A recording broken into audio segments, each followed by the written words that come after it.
হরিণ বাচ্চা প্রসব করবে, প্রচন্ড বজ্রপাত হচ্ছে।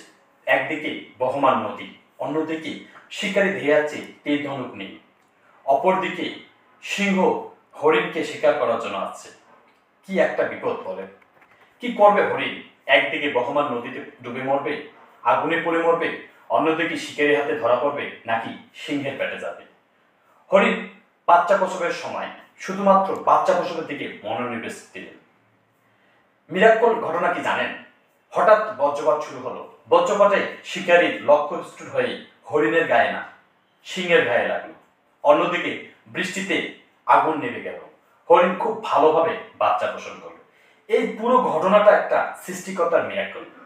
আমাদের জীবনে এমনই মিরাক্কল ঘটনা অনেকভাবে ঘটে। চারিদিকে যখন বিপদ থাকে, কি করব, কি করা দরকার, এটা নিয়ে আসলে কিছু করার থাকে না। তখন আমরা বুঝে উঠতে পারি না যে আসলে কি করা দরকার। পুরো ঘটনাটাই সম্পূর্ণ সৃষ্টিকর্তার হাতে কন্ট্রোল থাকে, তাই আমরা কন্ট্রোল করতে পারি না। তাই আমাদের উচিত আমাদের সৃষ্টিকর্তার কাছে মন থেকে চাওয়া যে আল্লাহ, আপনি আমার বিপদ দিয়েছেন, আপনি আমাকে বিপদ থেকে রক্ষা করুন।